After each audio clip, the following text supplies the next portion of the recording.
Nós vamos ler os textos base, os textos inspirativos que estão em 1 Reis 3, de 9 a 13 e 1 Reis 11, 3. Quem não tem a revista pode abrir aí a sua Bíblia, e quem tem a revista está impresso, né? 1 Reis 3, de 9 a 13 e 1 Reis 11, 3. Vamos compartilhar como de costume. Verso 9, uma irmã pode ler para nós.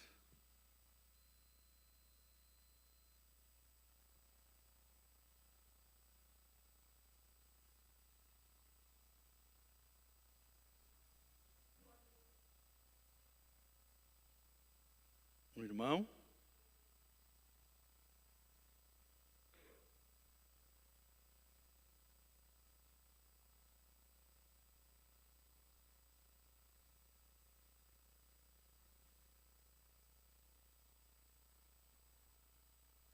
Um irmão.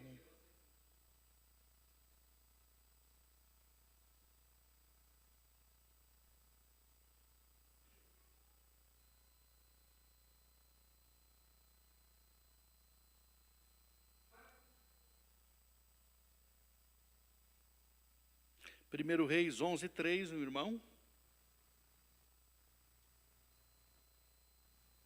Um de cada vez.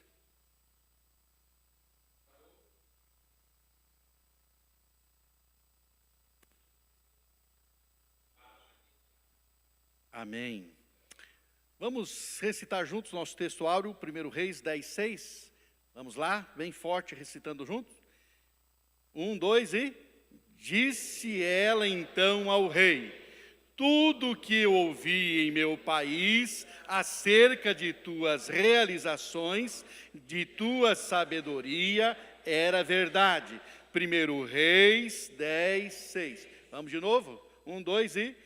Disse ela então ao rei: tudo o que ouvi em meu país acerca das tuas realizações e de tua sabedoria era...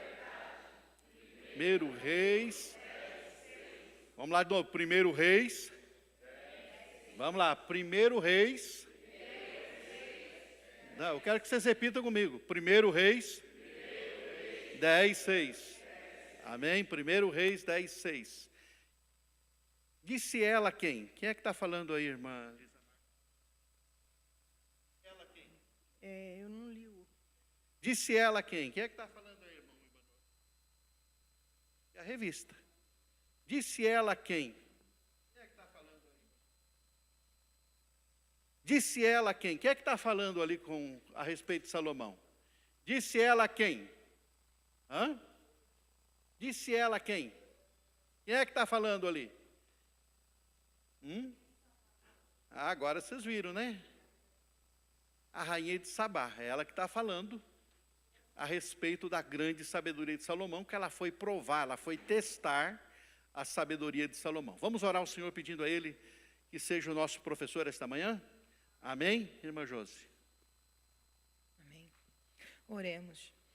Pai Santo e bendito, nós te rendemos graças nessa manhã mais uma vez, ó Deus, colocamos novamente a CBD diante do Senhor, pedindo que o Senhor, Pai, dê a tua direção, Pai, que seja o teu Espírito Santo conduzindo essa aula, ó Deus. Capacita-nos, Senhor, dá-nos entendimento da Tua palavra, Deus, que possamos aplicá-la no nosso dia a dia, Pai, que o Senhor tenha misericórdia de nós, ó Deus, abençoa o professor, Pai, cada professor nas classes, cada aluno que está, ó Deus, sendo ministrado nessa manhã. Te entregamos e consagramos tudo a Ti, em nome de Jesus. Obrigado, irmã Josi. Então, nossa aula desta manhã, o comentarista é o pastor Elton Melo, pastor da nossa igreja, a primeira igreja em Curitiba. E o nosso personagem é Salomão, dentro dos personagens bíblicos. É um personagem muito interessante, um homem que começou muito bem a sua caminhada, mas teve um vacilo lá no final. Há uma pergunta que muitos fazem, né? Que eu não vou te responder também. Se Salomão foi salvo ou não foi salvo, né? Isso eu deixo para Deus, porque... é uma incógnita, nós sabemos o registro bíblico, né, de que no final ele deu uma vacilada feia. mas quanto ao que aconteceu com o futuro eterno dele, isso eu deixo para Deus. As coisas reveladas são para nós e os nossos filhos, e as ocultas pertencem a Deus. Eu tenho 3 objetivos para nós esta manhã, e o primeiro deles é ensinar que a nossa suficiência deve vir de Deus, não do que sabemos, não do que temos, não do que somos. A nossa suficiência vem não do que temos, não do que sabemos, não do que somos. Amém? Também quero ensinar esta manhã que começar bem é muito importante, mas terminar bem é melhor ainda. Por isso é importante na caminhada cristã a gente ter perseverança, né?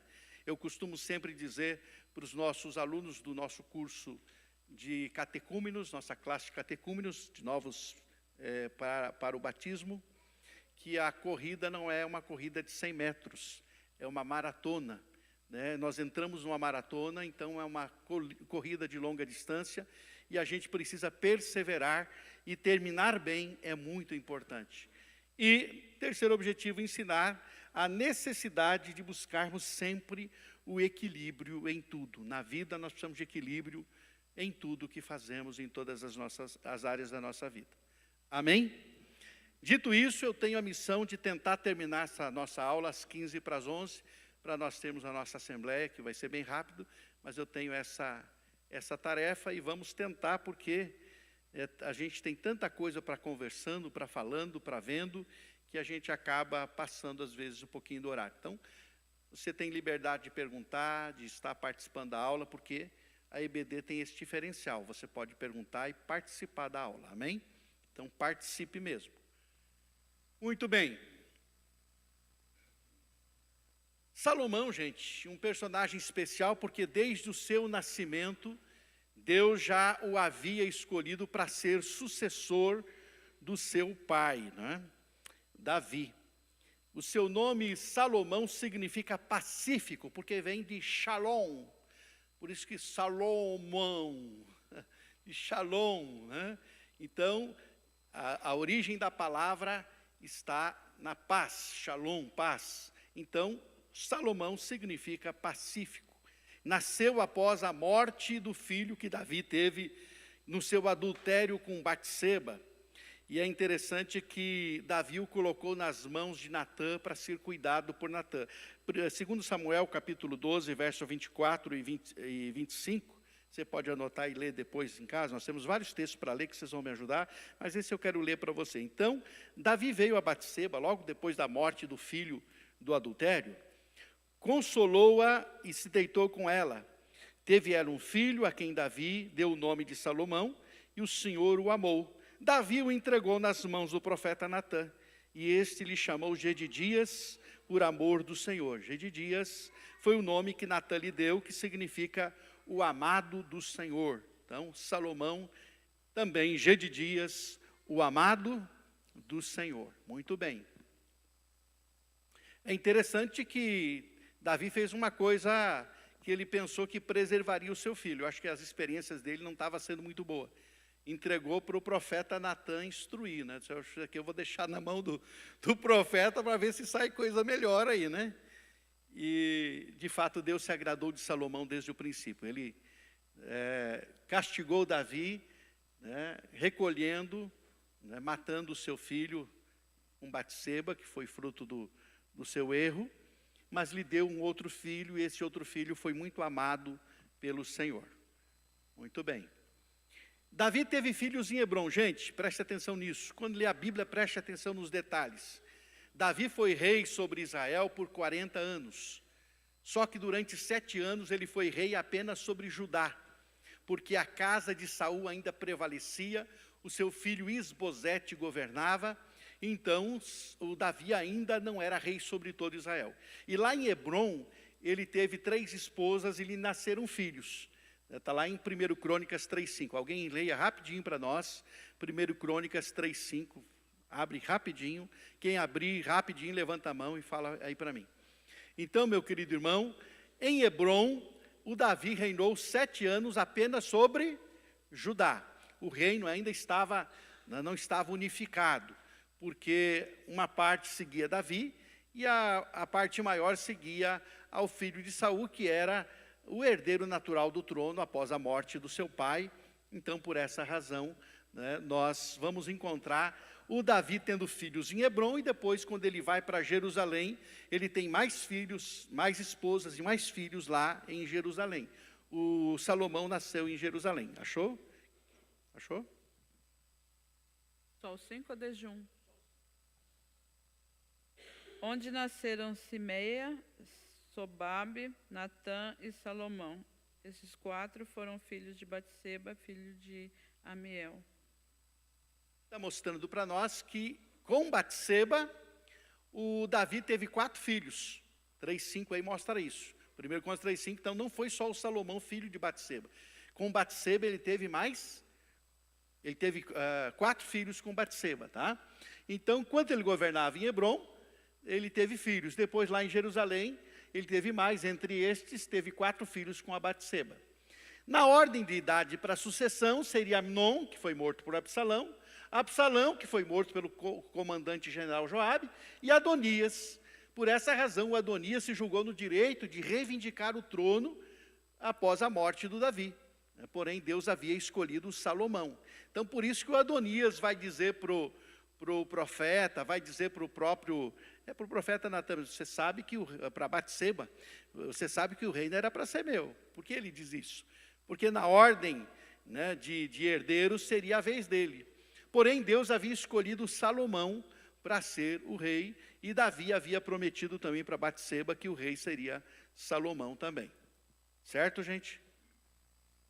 Muito bem. Salomão recebeu algumas instruções do seu pai. Davi estava lá no leito de morte e lhe deu algumas instruções para ele se livrar de algumas situações que Davi teve que carregar durante o seu reinado. É interessante, ele tinha uma relação um tanto conflituosa com seus primos Abisai e Joabe, que eram primos do Davi, filhos de...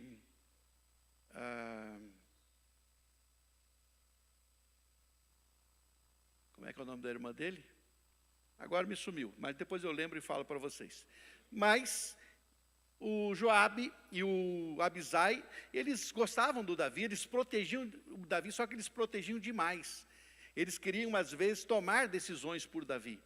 E isso era um tanto problemático para o Davi. Então, o que aconteceu? O Joabe, por 2 vezes, foi deposto. Quando Davi unifica o reino, né, ele apazigua o reino. O Abner era general do Isbosete, que era filho do Saul. Então, ele fica desgostoso com Isbosete, que Isbosete faz uma acusação lá que ele não gostou, e ele vai procurar o Davi, diz: olha, Davi, vamos unificar o reino, porque há uma promessa que você vai ser rei de todo Israel. E então faz um acordo de entregar o reino, porque na verdade o Isbosete estava confiado inteiramente no Abner. O Abner era o seu braço direito, sem o Abner, o Isbosete já não era ninguém. Então o Abner vai lá, faz um acordo com Davi, e quando o Joabe chega, ele soube que o Abner esteve lá e fez um acordo com Davi. Só que esse Abner, em batalha, matou o irmão do Joabe, o Azael, mas matou em batalha. E o Joabe quer se vingar. Então ele vai atrás do Abner, diz que tem um recado para o Abner, encontra o Abner e mata traiçoeiramente, porque ele vai dar um beijo no Abner para cumprimentar, enquanto ele está beijando, pega a espada. Cuidado com aqueles que querem te beijar demais, né? Porque é um perigo. Meter a espada é para já. O Absalão também começou a beijar o povo, pronto. Né? O negócio já levou para uma rebelião. Então, meus queridos irmãos, o Abner matou o Joabe dessa forma. E também depois o Amasa. O Amasa era filho também, era primo de Davi, e era um homem mais justo do que o Joabe, segundo os olhos do próprio Davi. Então agora, quando o reino sofre aquele cisma com Absalão, que o Absalão, né, usurpa o trono, e agora o Absalão é morto novamente, o que acontece? O Davi decide, depois da morte do Absalão, já que foi o Joabe que o matou o Absalão, decidiu colocar Amasa como o general. Mais uma vez o Joabe, cheio de ciúme, vai atrás do Amasa e também, traiçoeiramente, o mata. Também faz isso. Curva a sua cabeça por um momento. Pai, a tua palavra diz em Lucas 10:2, que a seara é grande e que os ceifeiros são poucos. Por isso o Senhor nos mandou rogar ao Pai da seara, ao Senhor da seara, ao dono da seara, que mandasse mais ceifeiros. Manda ceifeiros, Pai. Há tantos lugares que precisam do Evangelho. Há tantas pessoas precisando de salvação. Levanta obreiros, Pai, em nome de Jesus. Tira as pessoas da zona de conforto. Tira as pessoas, Senhor, do conformismo. E leva-as a anunciar a Cristo. Em nome de Jesus. Amém. Então, meus queridos irmãos, voltando, né? Então agora Davi está para morrer. Diz, olha, trata com Joabe, não deixe ele morrer de velhice, não. Você vai matar ele antes dele morrer de velhice. Então já tem a sentença. O sacerdote Abiatar foi um camarada muito interessante. Ele sofreu com Davi o tempo todo. Inclusive, a família dele, todos os parentes foram mortos em Nob. Era o sacerdote Nob. O Saul soube que o Aimeleque, parente do Abiatar, o Aimeleque, parente do Abiatar, havia dado pão para o Davi e a espada do Golias para o Davi. E isso fez com que o Saul achasse que o sacerdote estava apoiando o Davi. E o sacerdote disse, não, meu senhor, não estou apoiando o Davi trabalha para o Senhor, e eu sempre acolhi ele bem, porque ele sempre lutou as guerras do Senhor. Mas o Saul não quis saber e mandou matar todo o sacerdote de Nob, e o Abiatar escapou com a éstula sacerdotal e foi até Davi. E ficou com Davi daí para frente o tempo todo, e foi um homem fiel a Davi. Mas o problema do Abiatar é que no final das contas, ele apoiou o Adonias. Ele estava na conspiração do Adonias. E para que se cumprisse a palavra do Senhor sobre a casa de Eli. O que aconteceu em Nob foi trágico, mas era o cumprimento da profecia para Eli. O Senhor havia dito para Eli que ia eliminar todos os sacerdotes da linhagem do Eli. Lá o Eli, que foi o mentor do Samuel, né, que ia eliminar toda a casa dele, porque os filhos dele eram maus. Olha, não vai ter sacerdote da tua linhagem, Eli. E o pessoal de Nob era tudo descendente de Eli. Então Deus executou, sobrou Abiatar. Então vamos lá, 1 Samuel 2:31 a 33, rapidamente alguém, e outra pessoa, 1 Reis 2:27, para ver a base bíblica. 1 Samuel 2:31 a 33 e 1 Reis 2:27. Quem achou 1 Samuel 2:31 a 33, o irmão, levanta a mão que o irmão Amarildo vai nos fazer o favor de levar até você. 1 Reis 2:27, quem achou, eu vou levar o microfone. 1 Reis 2:27, quem? Senhor? 1 Reis 2:27? Tá bom. Pois o senhor já lê. Pode ler aí. 1 Samuel 2, 31 a 33.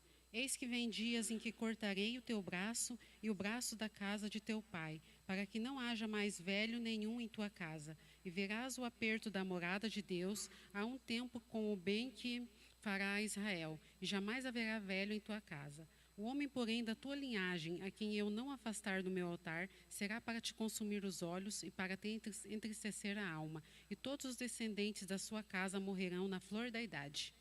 Esse aí é a sentença sobre a descendência de Eli. Agora, 1 Reis 2:27, pastor. Morreu.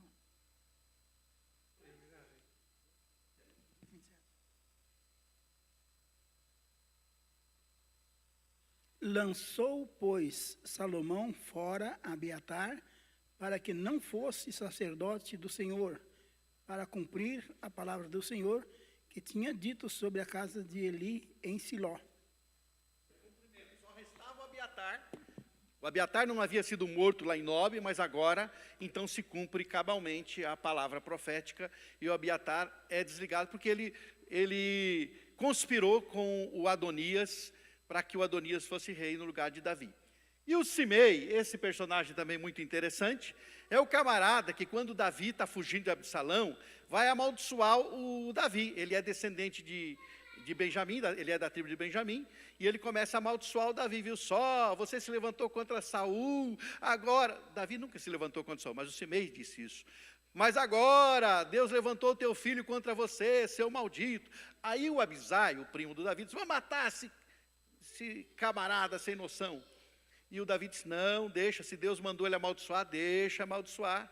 E foi amaldiçoando. Aí o Davi, né, tem a vitória sobre Absalão, está retornando para Jerusalém, o Simei, mais do que depressa, vai pedir perdão para o Davi. Aí mais uma vez o Abisai, vamos matar ele agora porque ele amaldiçoou o rei. Não, hoje ninguém vai morrer. Hoje é dia de paz, não é dia de matar ninguém. E aí o Davi disse, tá bom, Simei, você está perdoado. Aí o Davi diz para o Salomão, ó, resolve o problema com o Simei também, não deixa ele morrer em paz. Eu prometi para ele, mas você não prometeu nada, então você está livre para executar o rapaz. E o Adonias, que também se constituía num problema. Então, o Davi mandou, antes de morrer, que o Salomão resolvesse as pendências. Ao Simei, ele disse o seguinte, Simei, vem cá, fica em Jerusalém, não sai de Jerusalém, o dia que você sair de Jerusalém, você vai ser morto, fica aí. E ele, é boa essa palavra, pelo menos não vou morrer, né? Mais 2 anos ele ficou em Jerusalém, um dia um escravo dele fugiu, e ele foi atrás do escravo, saiu de Jerusalém, e o Salomão soube, o Simei saiu de Jerusalém. Ah, é? O que eu tinha falado para você? Não é para sair de Jerusalém, então agora você vai morrer. Matou o Simei. O Joabe foi lá e se agarrou nas pontas do altar, achando que não ia ser morto, porque entrou no altar e ficou lá agarrado nas pontas do altar. Ah, daqui ninguém me tira, eu vou morrer aqui mesmo. Ele disse que vai morrer, então pode matar ele lá mesmo. E foi morto também. E o Adonias também foi morto, porque o Adonias foi lá fazer um pedido que, na verdade, era um pedido que mostrava que ele ainda ia dar trabalho e tinha interesse no reino. Que pedido foi esse? O Davi, quando velhinho, tinha uma jovem formosa, muito linda, que foi a quem cuidou dele. A Bíblia diz que aquecia os pés do Davi, né? Ela se deitava para aquecê-lo, que Davi não teve relação com ela, mas ela aquecia Davi. E Abisag, então, era uma moça formosa. Quando Davi morre, o Salomão assume, o Adonias vai lá e pede para Batseba, pede lá Abisag para ser minha esposa, porque eu quero casar com ela. E o Salomão, quando a Batseba faz o pedido, para Batseba era um pedido legal, normal, tudo tranquilo, mas o Salomão viu aquilo como, né, uma tentativa de mostrar que ele ainda tinha status no reino, que, olha, eu casei com a mulher que cuidou do rei, então, olha, ele viu aquilo como uma continuação da conspiração e executou Adonias. Bom, por que isso? Para a gente conhecer a história bíblica também, irmãos. Isso é importante. Eu sei que gravar tudo isso não é muito fácil, mas é importante conhecer a história bíblica. Amém? Então, Salomão começa o seu reinado também, resolvendo uma série de pendências que haviam ficado para trás e precisavam ser tratadas. Muito bem. Salomão começou muito bem, porque quando Deus lhe aparece em Gibeon, lhe dá a oportunidade de pedir o que quisesse. Salomão pediu o quê? Sabedoria. Vamos ler lá o texto, rapidinho, é um texto longo, mas eu acho que vale a pena a gente ler rapidão, correndo, né? 1 Reis 3, 3 a 14, né? É a primeira vez que Deus aparece para Salomão, e Deus vai então agora dizer para Salomão que ele pode pedir qualquer coisa que Deus lhe daria. Olha aqui a oportunidade, né, irmão Davi? Deus chegar para o Salomão e dizer assim, Salomão, pode pedir o que você quiser, que eu vou te dar. Achou aí, pastor Ricardo? Leia para nós, por favor. Salomão amava o Senhor, o que demonstrava andando de acordo com os decretos de seu pai, Davi, mas oferecia sacrifício e queimava incenso nos lugares sagrados. O rei Salomão foi a Gibeon para oferecer sacrifícios, pois ali ficava o principal lugar sagrado, e ofereceu naquele altar 1000 holocaustos. Em Gibeon, o Senhor apareceu a Salomão num sonho à noite e lhe disse, peça-me o que quiser e eu lhe darei a você. Salomão respondeu, tu foste muito bondoso para com o teu servo, o meu pai Davi, pois ele foi fiel a ti e foi justo e reto de coração. Tu mantiveste grande bondade para com ele e lhe deste um filho que hoje se assenta no seu trono. Agora, Senhor, meu Deus, fizeste o teu servo reinar em lugar do meu pai Davi. Mas eu não passo de um jovem e não sei o que fazer. Teu servo está aqui no meio do povo que escolheste, um povo tão grande que nem se pode contar. Dá, pois, ao teu servo um coração cheio de discernimento para governar o teu povo e capaz de discernir entre o bem e o mal. Pois quem pode governar este teu grande povo? O pedido que Salomão fez agradou ao Senhor. Por isso Deus lhe disse, já que você pediu isso, e não vida longa nem riqueza, nem pediu a morte dos teus inimigos, mas discernimento para ministrar a justiça, farei o que você pediu. Eu lhe darei a você um coração sábio e capaz de discernir, de modo que nunca houve nem haverá ninguém como você. Também darei o que você não pediu, riqueza e fama, de forma que não haverá rei igual a você durante toda a sua vida. E se andar nos meus caminhos e obedecer os meus decretos, os meus mandamentos, como seu pai, Davi, eu prolongarei a sua vida. Amém. Muito bem, obrigado, pastor. Então veja aí, então Deus agora aparece para o Salomão e diz: olha, Salomão, você pode pedir o que quiser. E o Salomão pediu algo que agradou o Senhor, pediu sabedoria. E você, meu irmão, se Deus lhe fizesse uma oferta dessa, pode pedir o que quiser, eu te darei. O que você pediria? Será que você pediria como Salomão sabedoria ou pediria outra coisa? O que você pediria? Se Deus te aparecesse e dissesse: o que você me pede? O Salomão, nesse quesito aqui, ele começa muito bem. Ele diz: Senhor, eu sou jovem, o reino é grande, há muita coisa para fazer, e eu preciso ter discernimento para conduzir esse povo. Então Deus se agradou tanto e disse: bom, já que você não pediu riqueza, nem a morte dos teus inimigos, eu vou te dar não só a sabedoria, eu vou te dar riqueza, e vou eliminar todos os teus inimigos, e você vai então ser o rei mais sábio e próspero que Israel já conheceu. E foi o que aconteceu. É importante, porque a pergunta é importante, irmão, porque a gente tem que saber pedir. Lá em Tiago 4 diz que nós pedimos e não recebemos, porque nós pedimos mal. Então é preciso a gente aprender a pedir com as coisas de forma correta, né? Se você pede aquilo que é a vontade de Deus, alinhado ao coração de Deus, pode ter certeza que a resposta é certa. Se ele não te respondeu, pode ser, entre outras razões, o fato de aquilo que você está pedindo não estar de acordo com a vontade dele. Tá? Isso é importante. Mas, afinal, como podemos definir o que é sabedoria? Eu gostei muito dessa definição do Gordon Fee, do Douglas Stuart. Sabedoria é a habilidade de fazer escolhas piedosas na vida. Viu só? O que é sabedoria, então? A habilidade de fazer escolhas piedosas na vida. Isso é sabedoria, gente. Quando você sabe fazer escolhas certas, um coração piedoso, escolhas piedosas, escolhas que você sabe que agradam a Deus. Isso é sabedoria. Quando você escolhe agradar a Deus, irmã Edna, você está sendo...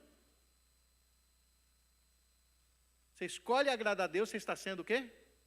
Sábia. Porque quando você escolhe agradar a Deus, isso é verdadeira sabedoria. Quando você toma uma decisão por aquilo que agrada a Deus, isso é sabedoria.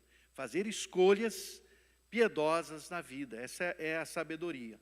Então, meu querido irmão, a sabedoria como é ensinada na Bíblia, não tem relação alguma com QI, com o quociente de inteligência, não.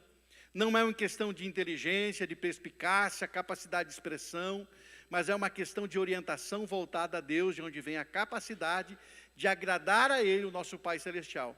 Deus se agradou muito do pedido de Salomão, pois ele desejava ser piedoso na condução do povo, e desta forma agradar a Deus. Quando você quer agradar a Deus, você está sendo sábio. Sempre faça a escolha para agradar a Deus, irmão. Essa é a verdadeira sabedoria. Essa habilidade de fazer escolhas piedosas que agradam a Deus. Amém? Em Tiago 1,5 diz que Deus dá sabedoria a todos que pedem. Essa promessa não significa que poderemos nos tornar mais espertos, mas que Deus nos ajudará a sermos mais piedosos em nossas escolhas, se pedirmos. Esse é o tipo de sabedoria que Ele quer que você peça. A vida responsável e bem-sucedida era o alvo. Tiago também diz que a sabedoria da terra é carnal e diabólica, porque visa tão somente ser sábio para ser melhor do que os outros e para conquistar mais do que os outros. Então, por isso essa sabedoria da terra, ela é incompatível com a sabedoria do céu, com a sabedoria de Deus. A sabedoria de Deus é essa sabedoria que nos habilita a fazermos escolhas piedosas que agradam a Deus. Amém? Salomão, gente, reinou entre 971 e 931 a.C. Reinou, portanto, 40 anos. Foi o período de maior prosperidade na história de Israel. Inclusive, o reino de Salomão é uma pequena amostra do reino milenar do Messias, de como será o reino milenar do Messias. Uma pequena amostra, né? Com melhoras, com certeza, porque não haverá o que nós vamos falar aqui, que custou, né, a manter esse reino, né? Então foi o período de maior prosperidade na história de Israel como nação. A extensão geográfica do reino alcançou quase toda a terra que Deus havia prometido a Abraão. A sabedoria de Salomão atraía reis e governantes de todo mundo para Jerusalém. Todos queriam ver e conhecer essa sabedoria. A rainha de Sabá é um exemplo disso. Salomão se tornou um consultor internacional, porque as pessoas vinham tomar conselho com ele de diversas nações. Monarcas, reis, príncipes vinham tomar conselho com ele e pagavam por isso, porque traziam somas, traziam presentes, traziam muita coisa para ele, então pagando, queriam ouvir. Então por isso ele se tornou muito rico mesmo, porque as pessoas traziam-lhe presentes para ter a sua orientação e o seu conselho. Aqui está o reino, com Salomão. Esse traço aqui por fora foi onde alcançou. Inclusive colocou os edomitas, os amonitas e os moabitas, todos como vassalos. Ou seja, inclusive os filisteus, que sempre foram um problema para Israel, eram todos submissos, submetidos a Salomão. O seu reino, então, submeteu todos os reinos ao redor. Moabe, Edom, Amon, a Filistia, a Síria, até lá em cima, essa era a extensão do reino de Salomão. Davi havia estendido o reino, mas agora Salomão leva ele aos limites que jamais tinha experimentado, esses limites geográficos. Salomão edificou um templo magnífico ao Senhor, levou 7 anos para construir, está lá em 1 Reis 6,38, 7 anos foi o tempo que demorou para construir. Compôs 3.000 provérbios e 1.005 cânticos, 1 Reis 4,32, se alguém quiser ler para nós rapidinho, 1 Reis 4,32. Os Salmos 72 e 127 são atribuídos a Salomão, e ele escreveu 3 livros, Provérbios, Eclesiastes e Cantares, que é chamado também de Cântico dos Cânticos. Deixa eu fazer aqui um parênteses para dizer uma coisa para você. Essa revista da Escola Dominical, ela é usada para apoio pedagógico, para nos ajudar. Então, aquilo que o comentarista escreve aqui não é infalível. O que é infalível é o que está na Bíblia, viu, irmão? O que está aqui não é infalível. É o comentário de um colega pastor que nos ajuda expondo a palavra do ponto de vista que ele tem da palavra de Deus. Mas infalível só a Bíblia, tá bom? Por que eu estou dizendo isso? Porque tem 2 pontos aqui que eu discordo do comentarista e conversei com ele pessoalmente e ele reconheceu também que estava equivocado, o primeiro ponto que eu discordo é que ele coloca que o Salomão escreveu também o livro de sabedoria de Salomão, que está lá nos apócrifos, está na Igreja Católica. Só que não foi inserido nem na Bíblia hebraica, nem na Bíblia protestante, porque ele é, de fato, apócrifo, espúrio. Ou seja, alguém usou o nome de Salomão para escrever aquele livro. Ele não é de Salomão, não é da autoria de Salomão. Alguém que usou o nome para poder, vamos assim dizer, ter notoriedade para que aquilo que ele escreveu fosse aceito. Então, usa o nome de Salomão. Então, tem gente que usa o nome de autor. Por exemplo, você vai encontrar um monte de livro de um homem chamado Atmani, era um chinês temente ao Senhor, e ele escreveu 2 ou 3 livros na vida, mas você vai encontrar uns 30. Por quê? Porque usam o nome dele para escrever, na verdade, pegam sermões que ele pregou e transformam em livro, e fazem mais alguns acréscimos, então dizem que é do Atmani. Mas o Atmani mesmo escreveu 2 ou 3 livros. Mas você vai encontrar 30 livros. Por quê? Porque o Atmani era um homem respeitado. Então se usa o nome dele para poder se vender a literatura e vender aquilo que está ali. Então, o Sabedoria de Salomão não é de Salomão, como coloca aí o nosso comentarista. E a segunda coisa, ele misturou aqui, ele confundiu, fundo com funda e não deu certo. O que ele confundiu? A Abisag, ela era sunamita, de Sunem. Sunem, uma pequena aldeia perto de Jezreel. Pertencia a Israel. Salomão não ia casar com Abisag para fazer aliança com ele mesmo. Ele ia fazer aliança com Israel mesmo? Não ia. Então, Abisag é a sunamita de Sunem. E ele confunde, aí na revista vocês vão encontrar, ele vai mostrar que ele casou com Abisag e aponta lá para Cantares. Lá em Cantares não é sunamita, em Cantares é sulamita. Não confunda sunamita com sulamita. Lá em Cantares, a amada de Salomão chama-se Sulamita, não Sunamita. Entendeu, irmãos? Então, não confunda. Sunamita não é a mesma Sulamita. Tá bom? Então, não tem uma coisa a ver com outra. A Bíblia não fala que ele casou com Abisag, não casou com Abisag nenhuma. Teve 1000 mulheres. É claro que é provável que ele não sabia o nome de todas. Não lembrava o nome de todas. Mas, com certeza, ele não casou com Abisag. A Bíblia... É sábio.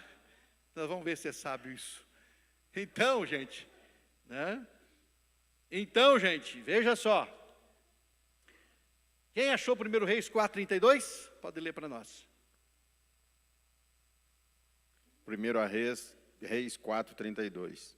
Compôs 3.000 provérbios e foram os seus cânticos 1.005. 3.000 provérbios e 1.005 cânticos.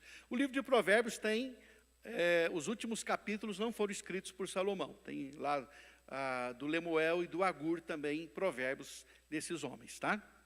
Bom, esse é o templo que ele construiu, não era tão grande, mas os detalhes eram magníficos, né? E olhando assim de longe, o pátio era muito grande, o templo em si não era grande, mas o pátio em si era bastante grande e todo cercado, tá? Cada parte do templo tinha uma finalidade específica. Analisando o texto base, em 1 Reis 3:9-13, nós temos o pedido de Salomão que agradou a Deus, né? Aqui temos a origem da sabedoria de Salomão. Por respeitar a Deus, Salomão queria uma vida piedosa. Por isso, o temor do Senhor é o princípio da sabedoria. Preste atenção. Por que a Bíblia diz que o temor do Senhor é o princípio da sabedoria? Porque o Salomão pede piedade porque ele respeitava a Deus. Por respeitar a Deus, ele queria fazer o quê? Agradar a Deus. Quando você respeita a Deus, você quer agradar a Deus. E quando você quer agradar a Deus, você se torna sábio. Então, por isso que o temor, o respeito, a reverência por Deus, o querer agradar a Deus é o começo da sabedoria, porque vai te levar a buscar agradar a Deus. Por isso começa com o temor. Entenderam, irmão? A sabedoria começa com o temor, porque é o temor que te leva a querer agradar a Deus. Compreenderam? Amém? Então, por isso é o princípio da sabedoria.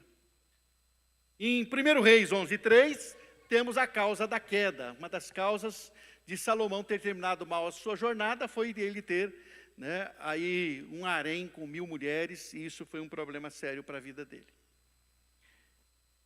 Vamos aos tópicos da lição. Se você tiver alguma pergunta, alguma interferência, tem liberdade. Fala, Lucas Daniel.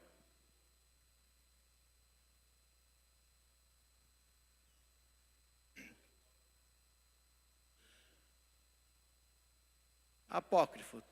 Tudo que não está na sua Bíblia é apócrifo. E não fui eu que disse, foram homens sábios, entendidos, que pesquisaram, que disseram isso. Então, tudo que não está na Bíblia é apócrifo. Isso aí, sabedoria de Salomão, não é de Salomão mesmo. É histórias espúrias. Tá? Pois não, irmão Amarildo? Pastor, interessante que, igual o senhor falou, todos os reis, ou vários reis da terra vinham se consultar com Salomão, e ao longo de todas as eras, sempre houve, e até nos dias de hoje, há homens muito inteligentes, só que cada um na sua área, né? Então, se o cara precisa se consultar sobre, sei lá, construção, ele vai num cara, e o cara quer consultar sobre política, ciência, e vai em outros. E Salomão, ele reunia todos os conhecimentos assim numa única pessoa e uma sumidade em tudo. Ele fala isso no próprio livro de Eclesiastes 2, do 1 a 11, ele vai ali discorrendo sobre as áreas que ele conhecia. Ele conhecia de botânica, ele conhecia de construção, ele conhecia de política, ciências sociais, antropologia, história, geografia. O homem era uma sumidade em todas as áreas. Exatamente. Ele realmente conhecia sobre tudo, né? Sabia sobre tudo mesmo. Muito bem. Primeiro ponto, poder militar em excesso. Eu fiz uma pequena alteração aqui nos subtópicos, né, para poder discorrer melhor com vocês aqui. Soberba e autossuficiência eu coloquei já no primeiro tópico, tá, gente? Soberba e autossuficiência. Então, prevendo que a monarquia seria estabelecida em determinado momento, nada pega Deus de surpresa, irmãos. Preste atenção nisso. Deixa eu ver se vocês estão bons de Bíblia. Vamos ver se vocês estão bons de Bíblia. Vamos ver, pastor Israel. Vamos ver como é que está afiado. Quando foi que o povo pediu um rei? Onde é que está escrito isso? Povo de Israel. Que capítulo está escrito isso?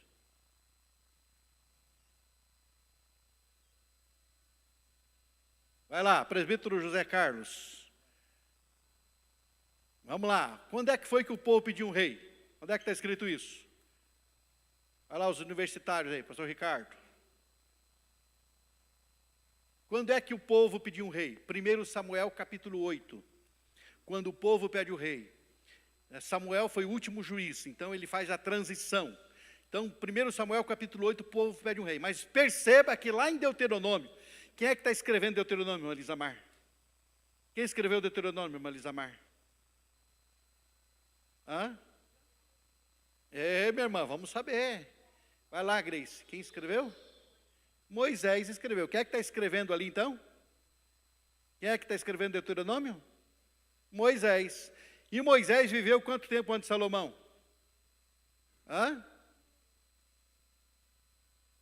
Quanto tempo antes de Salomão? Quase, olha, irmão, no mínimo quase 500 anos aí. 400 e tantos anos, quase 500 anos. E aí, prevendo que a monarquia seria estabelecida em determinado momento, Deus já deixou estabelecido as leis para os reis. Deus sempre está à nossa frente, muito. Mas o Deus não queria um rei, mas ele já previu que o povo pediria. Deus está sempre na nossa frente, irmão. Você acha que, pegou Deus de surpresa? Nada pega Deus de surpresa, irmão. Deus já sabe de tudo. E ele sabia que lá na frente o povo pediria um rei, então ele vai deixar o quê?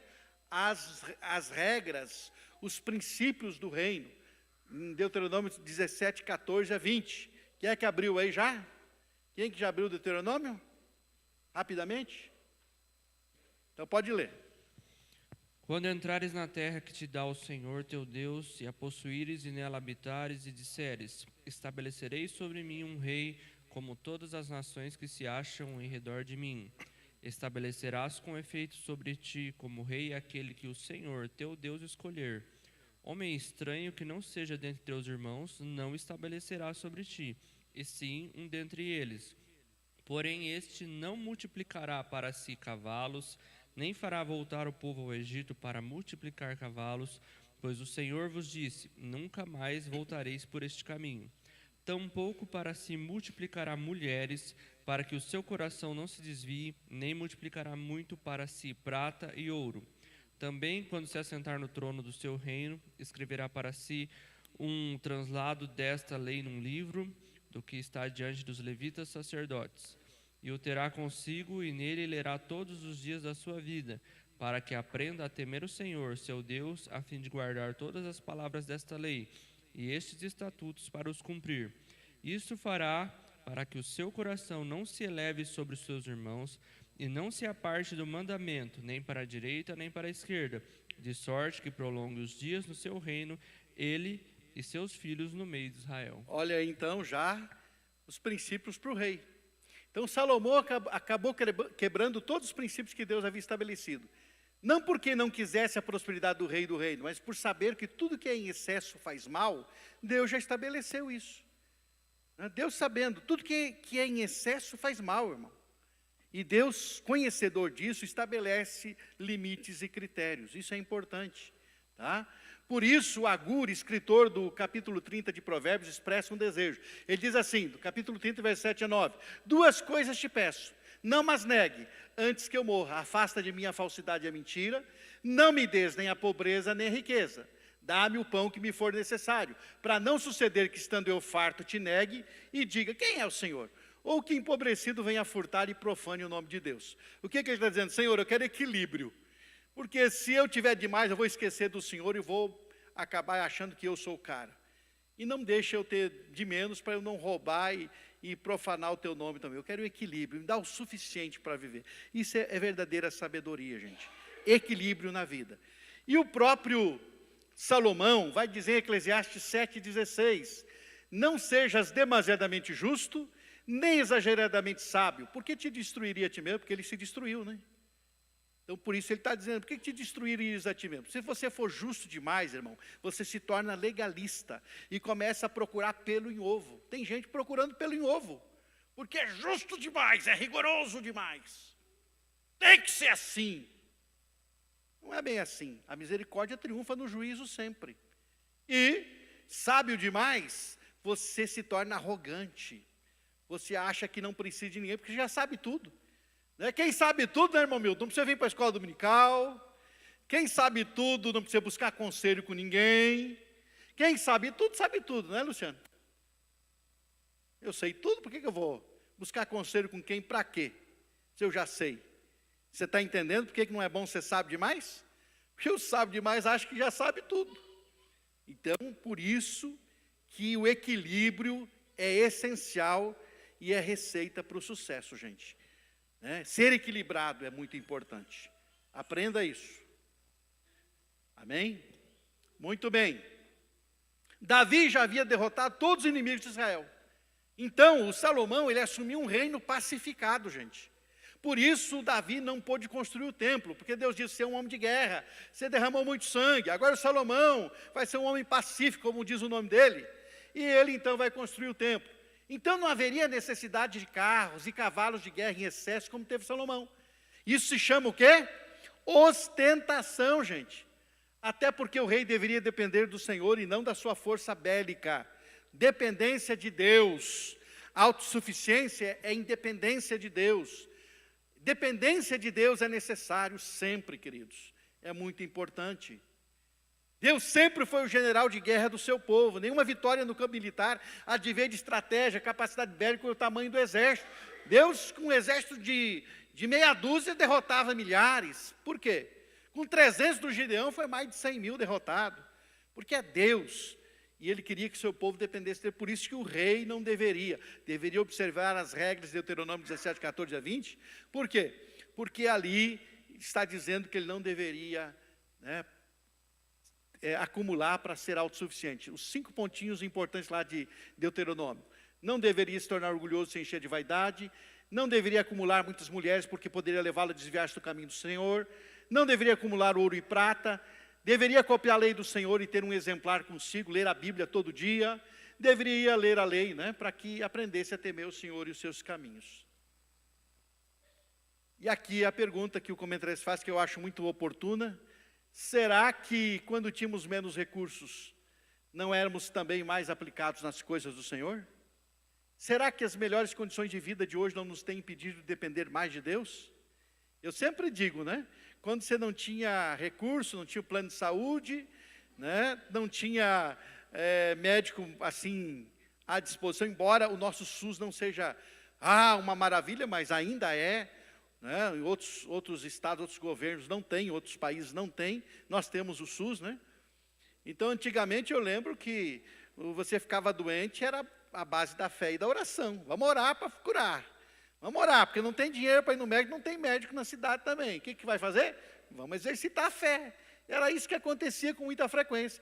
Hoje, que coisa nenhuma, está com qualquer dorzinha na ponta do dedo, já vai. Não, vamos ao médico, tem que arrancar, não sei, É assim, infelizmente. Será que as condições melhores não nos tornaram um pouco também mais moles?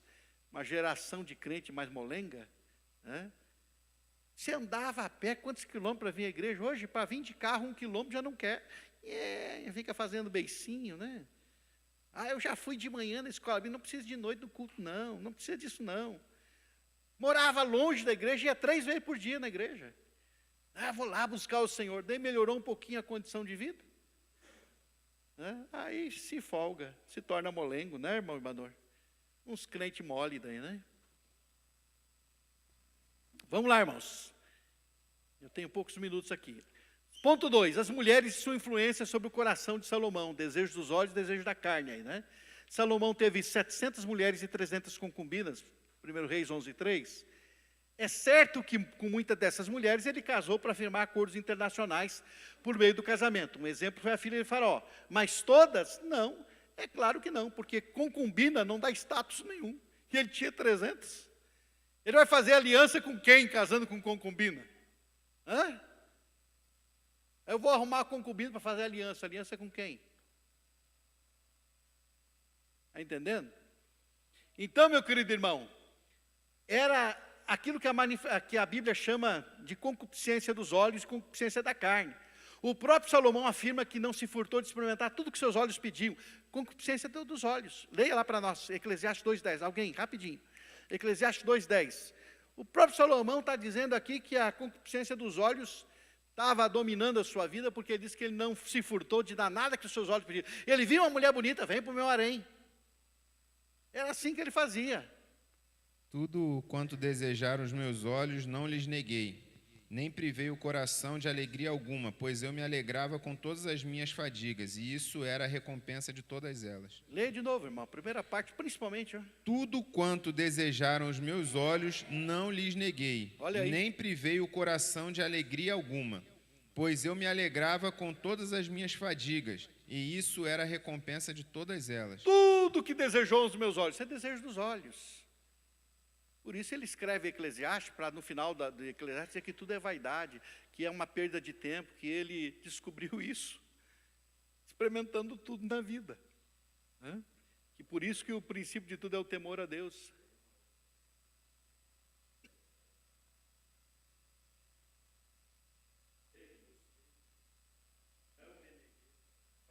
Trabalho árduo, encontrei grande prazer, a recompensa por meus esforços. Mas o fato é que tudo que ele olhou, ele desejou, ele fez. Pronto. Então, o problema foi a concupiscência da carne e a concupiscência dos olhos, ou seja, desejo da carne e desejo dos olhos. Esse foi o problema de Salomão, gente. As suas 1000 mulheres não foi para fazer acordo, porque ele não precisava disso, ele precisava de Deus só. Né? Mas o que aconteceu? O desejo da carne e o desejo dos olhos. Pois não, irmão. Pastor, aqui também é uma advertência para quem pensa daquela forma assim, não, poxa, eu tenho direito, já que eu trabalhei tanto para conquistar tal coisa, eu tenho direito de comprar isso para mim. E isso vai justificando uma série de coisas que são vaidade, são só para satisfazer a vaidade, né? Falando em justificar, quem sabe ele começou justificando. Eu vou casar com essa para fazer aliança com aquele reino, vou casar com aquela... Foi até que não teve mais justificativo. Até que ele disse, tudo que desejou meus olhos, eu dei para ele. Pronto.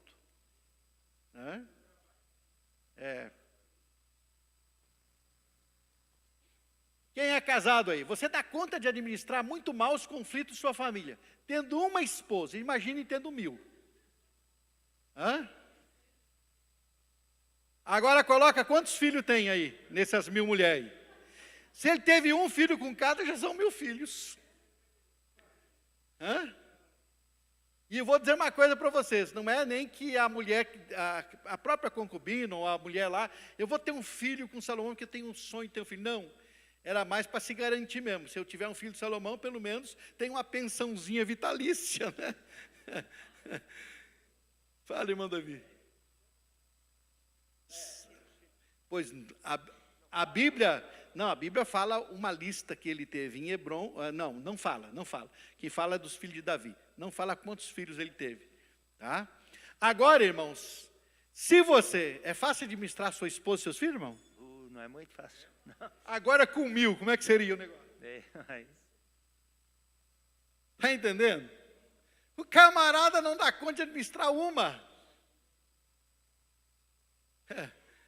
Já imaginou administrar 1000, irmãos? É uma loucura, uma loucura. Convém lembrar, irmãos, aqui, ó, que Deus é um Deus monogâmico. Embora ele desse uma ordem para o homem multiplicar e encher a terra, ele deu apenas uma Eva para o Adão. Se alguém teria que ter mais de uma mulher para multiplicar mais rápido, esse alguém seria o Adão. Adão, como eu preciso encher a terra rapidinho, vou te dar várias mulheres para você encher a terra rápido. Mas não, ele deu uma Eva para o Adão. Então, meu querido irmão, a poligamia nunca foi aprovada por Deus. Isso é invenção da cabeça do ser humano. Tá? O resultado dessa loucura está em 1 Reis 11, 4 a 8. Qual foi o resultado dessa loucura aí? Vamos ver, vamos ler rapidinho, pode ler aí. 1 Reis 11, 4 a 8, rapidinho, vamos, nosso horário está acabando.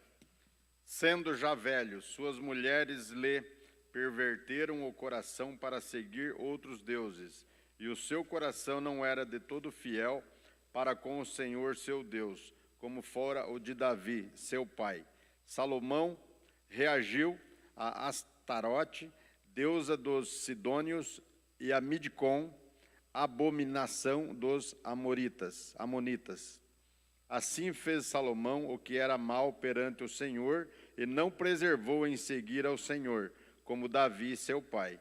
Nesse tempo edificou Salomão um santuário a Quemos, abominação de Moabe, sobre o monte fronteiro a Jerusalém, e a Moloque, abominação dos filhos de Amon. Assim fez para com todas as suas mulheres estrangeiras, as quais queimavam incenso e sacrificavam a seus deuses. Olha que coisa terrível. Eu coloquei ali, irmãos. Olha aí, como pode o homem mais sábio da terra se prestar, se dobrar diante de ídolos feitos por mãos humanas? Como pode isso? Nem a sabedoria livra da cegueira espiritual. Somente quando a sabedoria é subordinada à obediência a Deus, é que ela realiza sua finalidade de forma apropriada. Nem a sabedoria, porque o homem sabe se prostrar diante de ídolos, feito por mão de homens, é de fato uma tragédia. Estamos vigiando para não sermos enredados pelos desejos dos olhos e pelos desejos da carne, irmãos? Precisamos vigiar o tempo todo para não sermos levados pelos desejos dos olhos e desejos da carne. Rapidinho, o terceiro ponto, a divisão do reino, o custo do pecado. A soberba, a autossuficiência, os desejos dos olhos e os desejos da carne trouxeram um custo alto para Salomão. A paz no reino foi embora, Deus levantou inimigos contra Salomão, 1 Reis 11:14, que a irmã Grace já leu na introdução. E ainda uma sentença, Deus disse que iria dividir o reino, deixando apenas uma parte com os descendentes de Davi. E ainda por amor a Davi, ele ia fazer isso, não era nem por Salomão. O reino dividiu por causa disso, irmão, por causa dessa loucura no final da vida de Salomão. Olha bem, manter o status quo custa caro. Manter 1000 mulheres, a luxúria do palácio, manter milhares de servos, dezenas de ministros para cuidar de cada área do reino, tornou o Estado pesado e caro. Para isso, qual era a solução? Enxugar a máquina ou aumentar os impostos. Adivinha o que Salomão fez? Aumentou o imposto. A queixa do povo para Roboão. Roboão assume, é o herdeiro do trono, a primeira coisa que o povo pede, 1 Reis 12:4, alguém correntinho para mim, 1 Reis 12:4, o povo vai falar com o herdeiro. O que ele vai falar com o herdeiro? O que ele vai dizer? O que ele vai dizer, irmão Amarildo? Teu pai fez pesado o nosso jugo, agora, pois, alivia tu a dura servidão de teu pai e o seu pesado jugo que nos impôs, e nós te serviremos. É maravilhoso o reino, olha que coisa linda, mas tudo isso tem um custo. E como é que ele mantém esse custo? Como é que o Estado se mantém, irmãos? Com imposto. O imposto pesado. Agora o Roboão assume, o povo vai lá, por favor, baixa os impostos, está muito pesado, o teu pai, nossa, pesou demais sobre a gente. O Salomão, porque para sustentar o seu luxo, é preciso dinheiro, riqueza, e haja dinheiro. Já pensou, o cara tem 1000 mulheres, quantos filhos ele tem? Ele tem que colocar todos eles na faculdade, ele tem que colocar todos eles bem colocados, eles têm que colocar, tem que dar um carguinho no governo para cada um, para ninguém se revoltar. Todo mundo tem que ter cargo, a boquinha do governo era rica. Para poder o quê, irmão? Como é que o filho não vai se revoltar? Tem que dar aqui uma boquinha para ele. Imagine o quanto o Estado ficou pesado.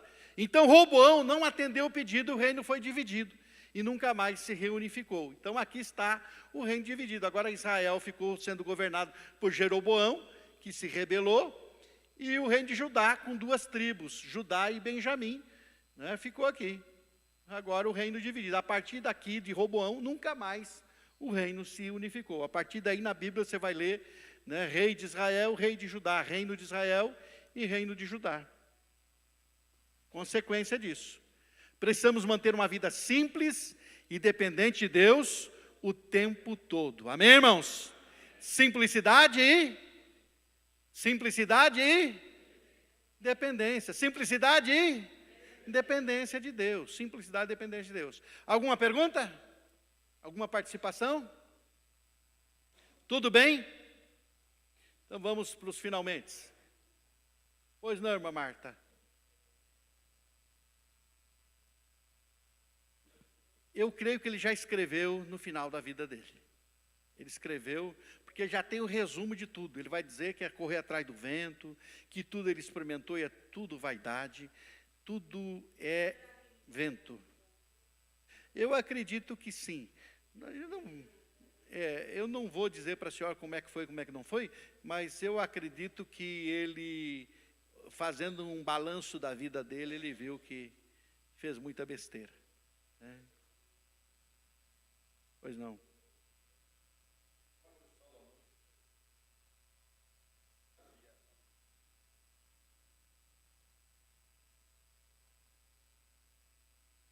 A ti mesmo, hã?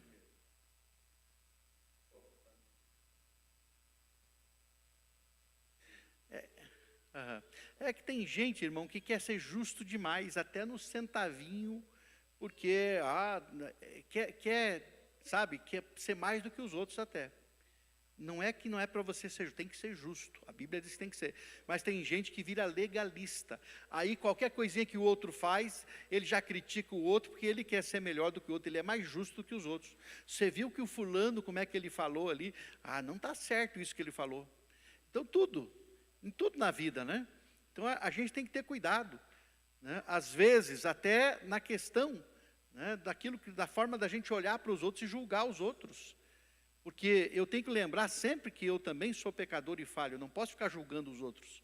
Né? Então eu tenho que ter equilíbrio, né? Buscar viver uma vida justa e equilibrada, não me tornar um legalista, que vive julgando a vida dos outros. E não ser sábio demais, porque isso pode fazer você se tornar soberbo. Não é que não é para você buscar a sabedoria, busque a sabedoria. Tanto é que o próprio Salomão vai dizer que ela clama pelas ruas, né? Pedindo que a gente possa adquiri-la. Venha, adquira. Você tem que buscar sabedoria, mas você tem que sempre manter o equilíbrio, para não achar que você já é sábio demais e não precisa aprender mais nada. Tudo que é demais faz mal. Nossa suficiência deve vir de Deus, não do que sabemos e nem do que temos ou somos. Começar bem, irmãos, é muito importante, mas terminar bem é melhor ainda. Salomão terminou bem, irmãos? Terminou bem ou não? Começou maravilhosamente bem, mas terminou mal, não terminou bem. E está ali na Bíblia escrito para a gente aprender, que mesmo o homem mais sábio da terra terminou mal. Então a gente precisa do quê? Aprender, gente, para não terminar mal também. Tá? Também lembre-se que o desejo dos olhos, o desejo da carne, a soberba da vida, o orgulho, sempre tentarão nos tirar do caminho. Busquemos sempre o equilíbrio em tudo. Deus é um Pai justo e bom, misericordioso, galardoador, tem o melhor para os seus filhos, mas cada um de nós é responsável pela unção recebida, pelo uso dos dons que Ele nos concede. Aprenda a desfrutar da comunhão diária com o Senhor. Pode parecer simples demais, mas é a garantia de terminar bem os seus dias. Se você manter-se em comunhão com Deus, você vai terminar bem. Mantenha a conexão, porque o pecado tira você da conexão. Quando você não está conectado, significa que está em pecado, tem que reconectar. Então, mantenha-se conectado com Deus e seus dias terminarão bem, com certeza. Amém?